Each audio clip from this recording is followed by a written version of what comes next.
back to the third Saturday in October, your SEC water cooler podcast for the rest of us. Find us online at thirdsaturdayiNoctober.com, on social media at TSIO Pod, and if you want to support the channel, at TSIO Pod on Venmo.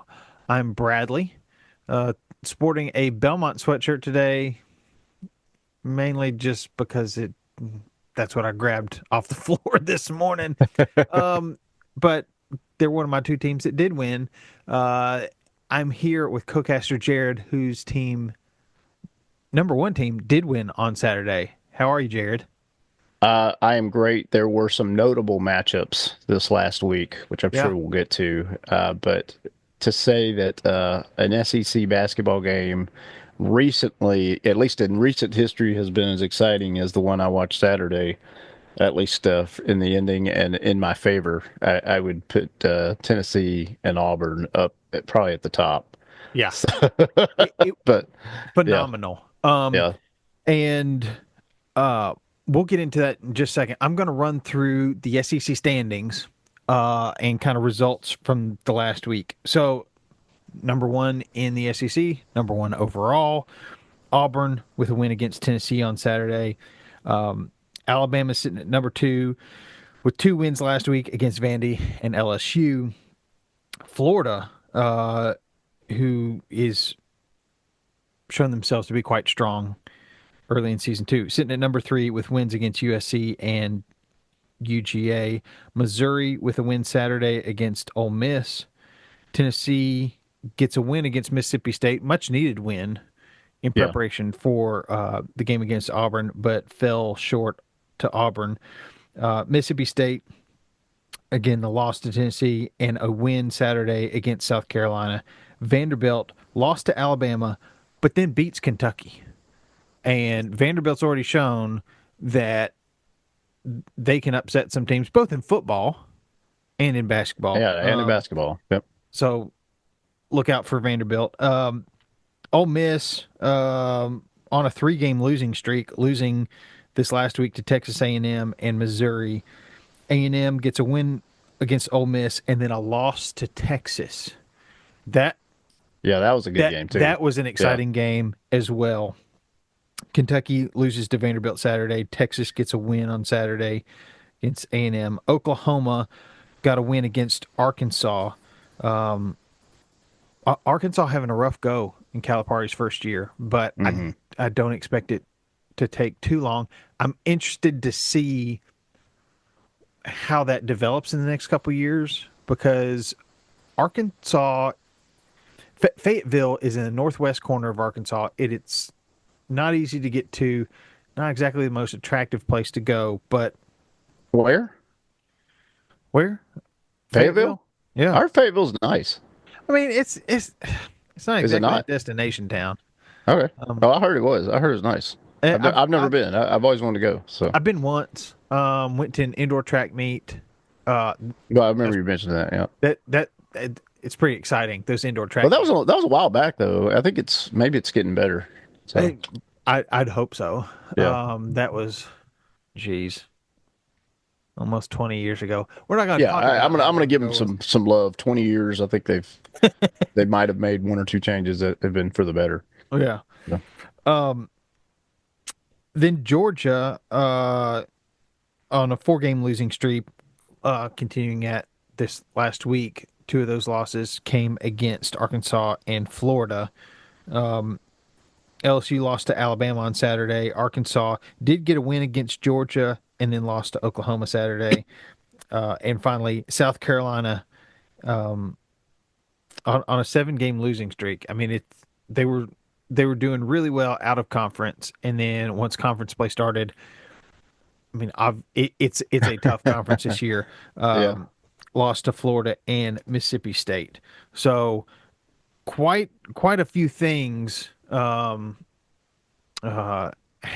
this last week, and it's the first time we've done a third Saturday in October basketball. Like, this is the first season that we've covered basketball, so we're still finding our footing, how to look at all this stuff, because we've got two games each week to run through. Yeah. But couple things that surprised me in the standings. It's the top five are Auburn, Alabama, Florida, Missouri, Tennessee. I'm kind of surprised by Missouri, just a little bit. Surprised by Florida. Wasn't hearing as much talk about them going into the season, but again, I wasn't listening to a whole lot of preseason talk about basketball outside of Tennessee and Auburn. That's what I'd been hearing. And Saturday, those two teams did not disappoint. No, no. You and I were very much engaged in that game and watching that. I personally was listening to it because I was driving, but yeah, that was quite the showdown, and a lot of respect to Tennessee. Um, I'm glad that well, I guess the new rankings aren't out yet, but because I'm looking at AP top 25 and it's from the 20th, so that's a week ago. So they haven't, I guess they haven't refreshed it for today as of this recording. But I'm curious to see where Tennessee lands after that game. I don't. Hopefully they don't get penalized that much Yeah. because it was literally a 2 point loss against the number one team in the country on an away game for them. So um, Yeah, and there were some. So full disclosure, Jared and I talked, and we probably should just recorded it. We talked for yeah, we um, did. quite a while, right right after the game ended. Yeah. And I I didn't feel bad. I didn't feel bad about the officiating. So if you didn't watch the game, imagine rugby, college football. That's what it felt like. One of Tennessee's players, Milicic was playing with little cotton swabs up each nostril from bloody noses just from all the contact. And some people are saying, bad no calls at the end of the game where Tennessee jerseys were in the fists of Auburn players. I get it. And there were a lot of those no calls earlier in the game that went Tennessee's way. And so I can't be that upset about it. And Auburn was playing like a number one team, even without their number one player. And then he came back and I think was the game's leading scorer. So, Yeah. very good showing against a fantastic team. And I hope to see these two face each other again in the SEC tournament because Yeah, that would be unlike the you, next I time don't they want to play. see that, but I want to take the win and let it be, but let sleeping dogs lie, so to speak. But yeah, that's probably going to happen. It's likely that these two will face each other again, and I'm not looking forward to it because I think we were fortunate to escape with a W that time. So, but Tennessee is not going away, and there's a good chance that Auburn and Tennessee might bump into each other in the SEC tournament, and Yeah. we already know that's going to be the Vols will be out for blood. The Vols have. I was looking. They have Kentucky coming up, which. Man, it's like no rest for the weary, right? You guys, Definitely not in January. And it is just constant, yeah, grind. in So February does not look much better. Um, yeah, well, but at least this is a home game for Tennessee, which is good. And Auburn's got LSU on Wednesday of this week, so that one's at LSU. I don't ever want to discount an SEC school on the road right now because so many things are happening. yeah, I, Um, I'm I'm interested to. I mean, I'm going to be watching Kentucky at Tennessee, yeah, Oklahoma at Texas A&M. yeah. Um, could be Can interesting. A&M bounce back? Yeah. That's a good one. Um, Auburn, LSU, Alabama at Mississippi State. Um, Yeah. I'm picking Alabama on that one. I think Mississippi State's just kind of uh, maybe they're not as uh, dominating as people think, but yeah, maybe and we'll and see. and that may be kind of where the line is drawn between the tier one programs this year. Um, Yeah, I'm not saying Mississippi State's not a good team. I know they're a good team. I yeah, just don't think I don't think that's going to be an issue for Tennessee. Yeah. or And excuse me, in this case, Alabama. It was Alabama. Yeah, yeah. Yeah. Alabama's going to Mississippi State. Texas Ole Miss will be interesting too. Uh, yeah. That's what Saturday. it's When's that? that's Wednesday. Wednesday. Okay. Um, just thinking, Yeah, Texas Ole it Miss. That's is at Ole is Tech Miss. yeah, is Texas going to have a hangover effect? Is Yeah, and Ole Miss is ranked. So, Yeah, Ole Miss is on a 3 game losing streak. Can they bounce back against well, they might not be Texas? ranked if they've lost three straight. So, So eh, a lot of things playing into that one. And then Saturday, Florida visits Tennessee. Um, yes. well, I mean, we can't look past. Kentucky and then Florida. Yeah, at least it's 2 home games in a row. But Oh let me wow. tell you, there are guys that are beat up after that That's game against that's Auburn. just brutal. Um, Yeah. Guys were hitting the deck. There were especially Auburn players getting up slow. Yeah. But um, yeah, it no rest for the weary for Tennessee. None. Yep. And Auburn goes to Ole Miss on Saturday. So I mean, it doesn't get easy for Auburn either.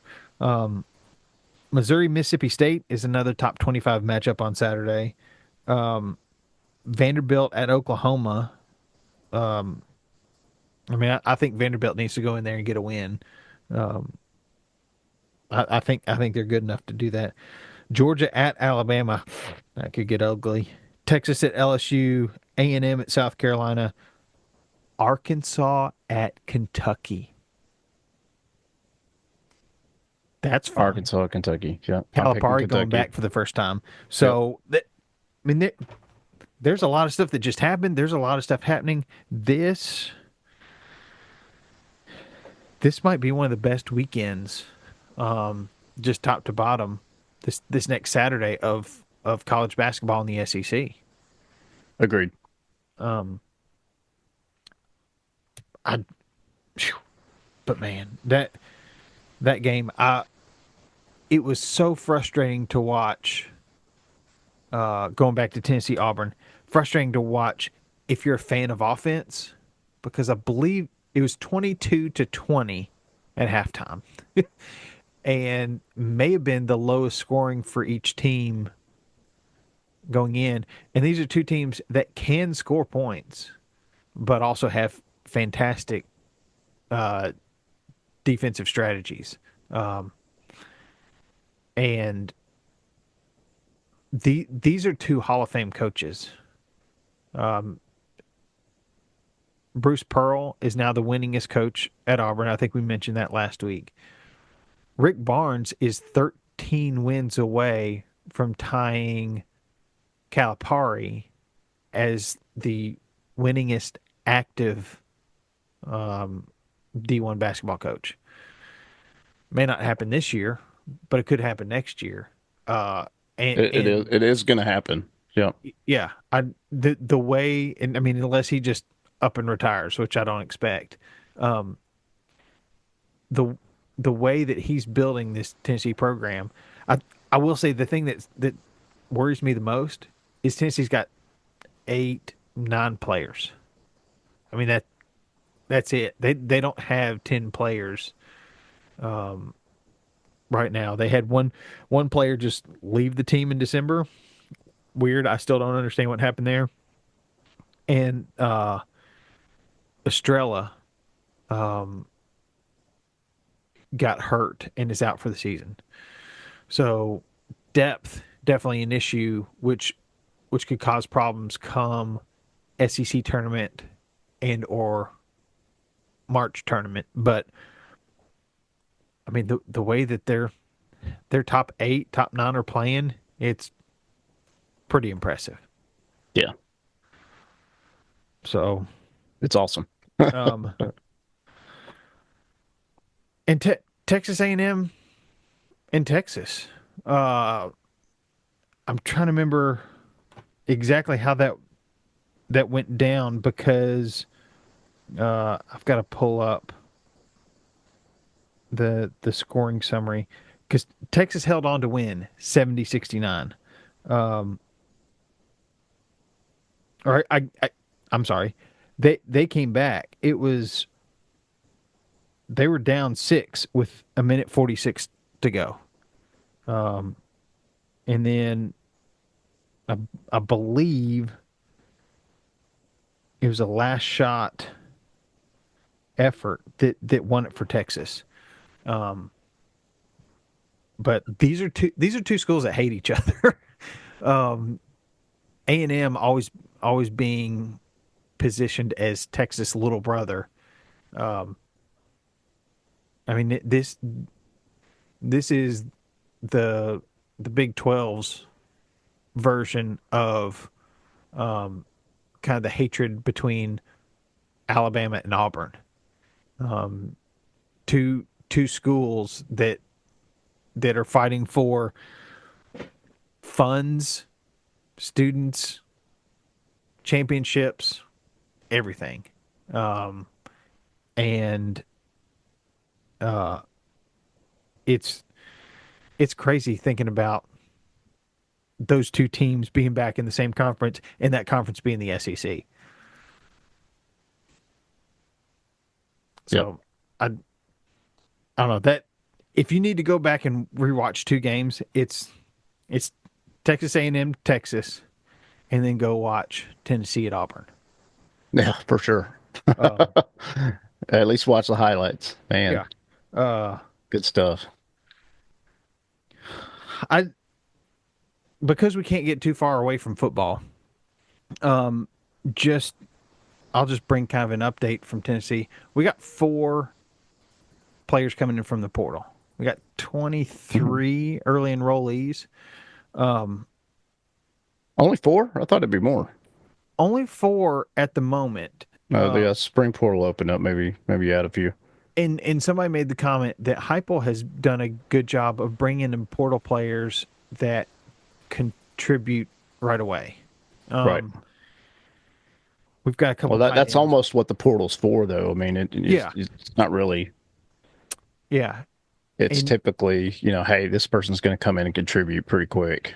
yeah, it's not quite like basketball where you can bring in a player and have them assimilated quickly. I think part of the reason is football just starts as school's starting. So just that time together to just kind of mesh, it has to be fast tracked. Tennessee also has 23 early enrollees. Okay, that's So fantastic. so Yeah. so spring practice, you got 27 new faces, and but one of those is an offensive tackle from Notre Dame, and I'm trying to remember off the top of my head. We've got a tackle from Notre Dame. We've got a running back. We may have a receiver, and I can't remember. They're also all on offense. Maybe not surprising because Tennessee's defense, though lost several guys, was also pretty deep. But Heupel and crew have been good about being selective and finding the players that are really going to fit in and contribute right away. And also, with the exception of the running back we're bringing in, have multiple years of eligibility. So, I can't be too mad about that. But I'm glad they got an offensive tackle because Yeah, that's gold. Yeah. offensive line is probably what worries me the most. Yeah, offensive line is hard for everybody. So whenever you can get a, really good piece to your offensive line, whether it's a starter or someone Yeah, who's going to be in the rotation, you got to do it. yeah, And it's expensive. and It's yeah, not cheap. yeah, and this guy, he started the first 5, 6, 7 games for Notre Dame until the the starter came back from injury. So he's got good experience, got good experience as a freshman, and now he's a Vol. So very happy with how things are going on Rocky Top, um, but it never makes me not nervous. That's just Yeah. call Well, it battered ball syndrome. I don't know. Auburn had, in addition to the win with Tennessee in basketball, they had a their junior day, which is good for football recruiting. So they had a Yeah, lot of the some really top high end high school prospects on campus this weekend, and that was excellent. And one of those was a running back that we were hoping he's reclassified. He was going to be 26, class of 26, but now he's going to be 25, and just tearing it up in 7A football in Alabama.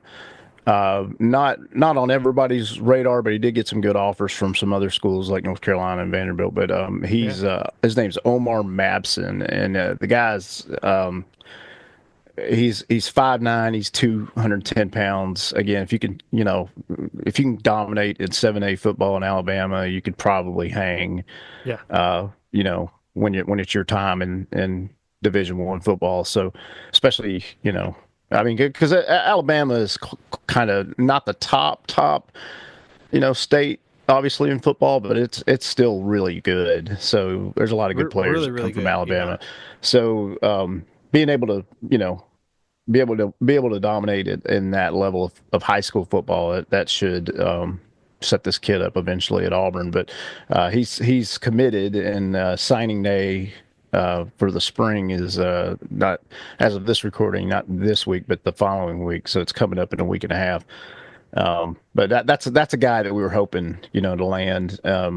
And we probably would have landed him for 26 if he didn't reclassify, but he did. So he's coming early. So he'll yeah, redshirt, I would imagine, and then when it's his turn, he'll be ready. So yeah. we're excited about that.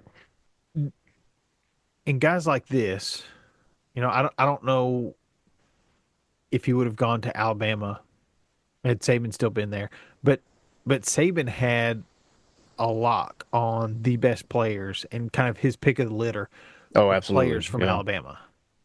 Um, yeah, and rightfully so. I yeah, mean, he they were dominating everybody, and I mean, it is what it is. But now that is starting to change, especially in-state recruiting for the state of Alabama. Auburn is getting visits and developing these relationships over the last 3 years with kids, and so now it's. I think Alabama too has put a heavier focus on national recruiting than in-state. So Auburn's actually winning the in-state recruiting, yeah, uh, which I can't remember when the last time that was. It's got to be pre-Saban, so it's been a long time. yeah. So Well, and that's good potential for Auburn's future. yeah, But it and doesn't make this year any better. Auburn was terrible this year, and that was just really hard to watch. But there's hope for a better day. yeah, and something that we talked about on the phone the other night is uh, Bruce Pearl. If you're going to introduce a a prospect on campus to one other athletic coach, it it's got to be Bruce Pearl.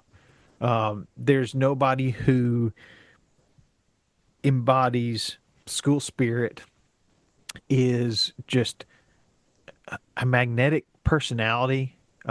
Somebody everybody wants to know and everybody wants to be friends with, and I think that's part of the reason why I was I was so upset when Tennessee decided to cut ties with Bruce Pearl.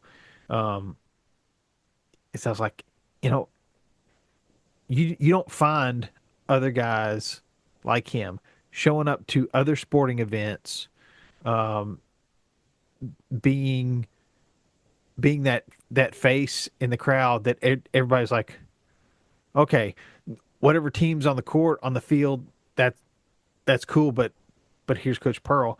Um, for Tennessee, we ended up getting a baseball coach, Tony Vitello, who's kind of that now. But he's not the same as Coach Pearl. Coach Pearl um, is they don't make any more like him. Um, he's uh, in some ways like Mike Leach, just kind of really beloved. Um, uh, That's probably a good analogy, yeah. actually. Uh, Yeah. Pearl doesn't have quite the same antics, especially with the media that Mike Leach did. Again, No. Mike Leach is one of Yeah, a he kind. was. Yeah, he was But phenomenal at that. yeah, talk about somebody that the people around him just absolutely love. Um, that's that's Bruce Pearl and that's Mike Leach. Yeah. Um, so I as as much as I hate playing against Bruce Pearl, his teams are fun to watch. They play great defense, as evidenced in a 53-51 game. Um, I think both teams shot. It was awful in the first half and Yeah, a it was little bit better in the like second half, but not much. a little over 20 points each for the Yeah. first half. Yeah.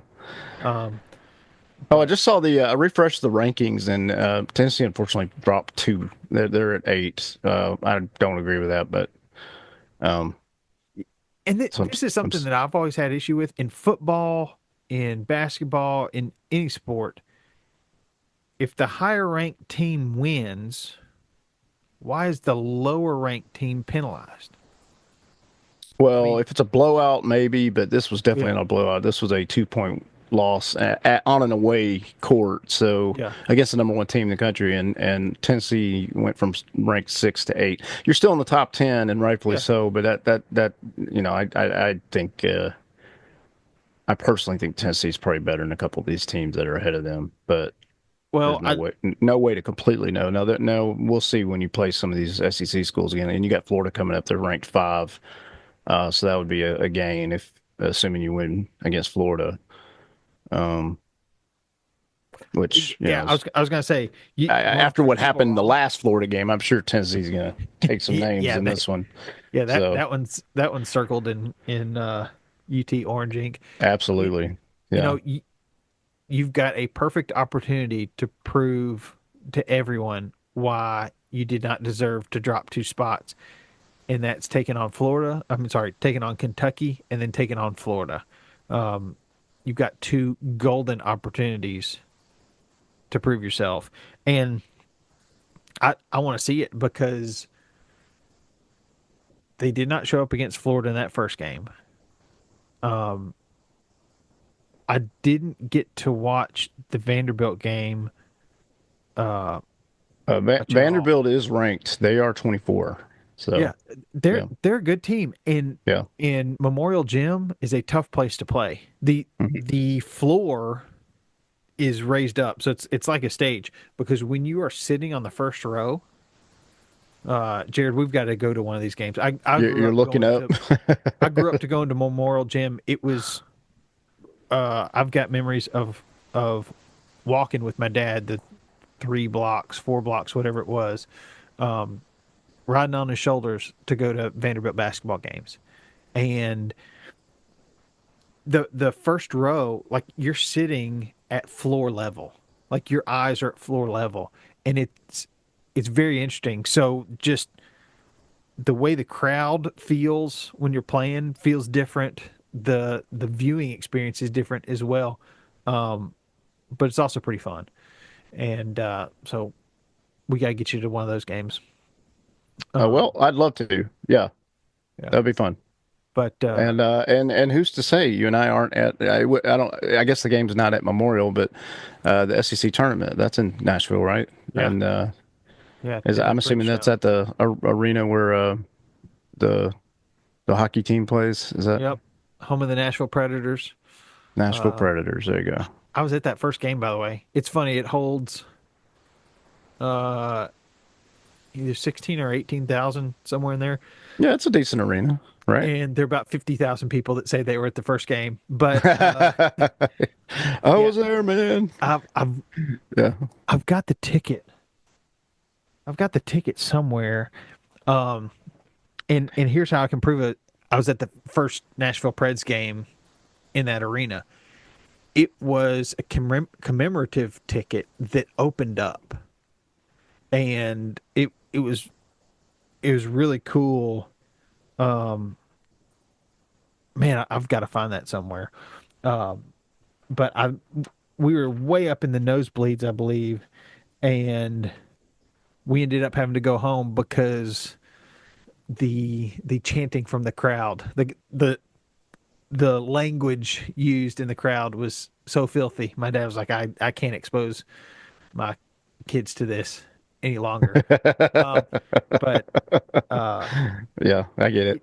in high school, his company had some tickets that they shared, and if nobody else claimed him, by 3 o'clock on game day, he'd text me and say, "Hey, you've got 2 tickets. You got 4 tickets, second row.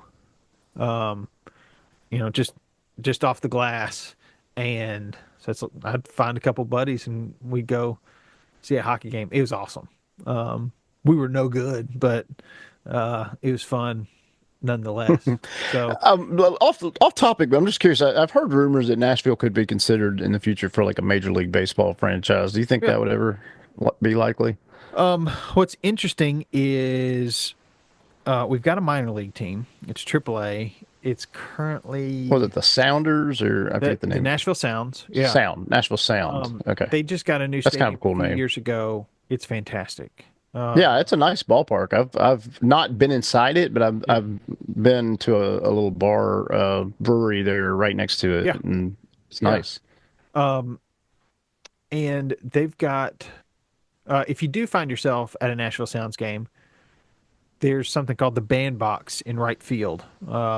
Hmm. And uh it's got cornhole, it may have putt putt, it's got like a free throw competition thing. It's got a lot of ping pong tables, a lot of fun stuff over there in a bar where you can get I believe it's a Jack Daniels whiskey slush. It's kind of like a frozen Jack and Coke, I guess. It's pretty good. Um, but I believe they feed to the Brewers, Milwaukee Brewers, because they're an independent club, and so they just kind of sign different contracts every couple of years. When I was growing up, they fed to the White Sox, Chicago White Sox, for a couple of years. I had I had no affiliation, but we were going to Sounds games, so I was like, well, I'll be a White Sox fan. So I've been a White Sox fan for as long as I can remember. That's There's funny. talk of the Yeah, White Sox relocating to Nashville. interesting. Huh. Um, that they just, I mean, they're in a bad spot. I think they set the record for the most losses in a season this last year. Um, Nobody showing up to the games, so they have the potential to move. Nashville is an option. Um, I don't know. Maybe Nashville can sustain a Major League Baseball team. Um, I believe they could with the growth in Nashville. yeah, I think they're ready to. I mean, they already have an NFL franchise. They got an NHL. It wouldn't be a big deal to me to see yeah, them take on Major League Baseball with yeah. especially with the success of the Sound and as Nashville continues to grow and just be a massive now become a massive city in the SC, Yeah, and in the Southeast. Um, it always kind of surprised me that really Atlanta, outside of the Florida teams, are like the only Southeast baseball teams, and yeah. I Because always thought that was a little strange. you Um, you so don't have any. to me, it would make sense to have another baseball team in the Yeah, Southeast. no So Carolinas, no Kentucky. if it were Carolina, maybe Charlotte, but I would pick Nashville over But Charlotte. but I mean, there's no current Yeah, there's no MLB current, teams in the Carolinas. Major League Baseball team in the Carolinas. So the closest one would be, you know what? I don't even know, like So the closest, Cincinnati. I mean, yeah, DC. the Like, closest teams are Atlanta, Cincinnati, and St. Louis. All yeah, okay. So St. Louis. So there you go. That's that, all and under that six we know hours. that's not that close. So yeah, Atlanta is kind of that lone southeastern team outside of Yeah, again Florida. You got two teams in Florida, yeah, but because almost you nobody got nothing in cares. Alabama, Yeah. uh, nothing Louisiana. Uh, Not until you Yeah. get to Texas, and you No, got two I think a teams. team would do well in Nashville. So if that ever happens, good for them. Yeah. So There's a whole movement I've got a Nashville Stars. Like that's a possible name. Oh, if it's a franchise, a new franchise, because I'm thinking if the White Sox move, they're not changing their names. That's like a historic name. Yeah, Uh, I'm good with the Nashville White Sox. I think they would stay the White Sox. Yeah. I really do. I I'd be mean, shocked. Although you never know though. Like, the the Expos Titans left changed to Montreal the and they Oilers. became the DC team, the Nationals. So Yeah, who's to say? yeah. Well, The Cleveland Expos changed became their the name, but that Nationals. was different reasons. The Oilers So became the Titans. yeah. Y- you know, Well, the uh, Oilers, that wouldn't make sense. The Oilers in the Nashville, I get that. was it the Hornets that moved? Yeah, they never changed their name though. They moved to New Orleans, and then I think eventually they moved back to Charlotte. So Well, didn't they move to New Orleans, become the Pelicans? no, they moved to New Orleans as the Charlottes. I'm sorry, as the Hornets, and then I think when they were leaving, New Orleans was given a new franchise, and Gotcha. that became the Pelicans, Yeah, I which is still a strange yeah.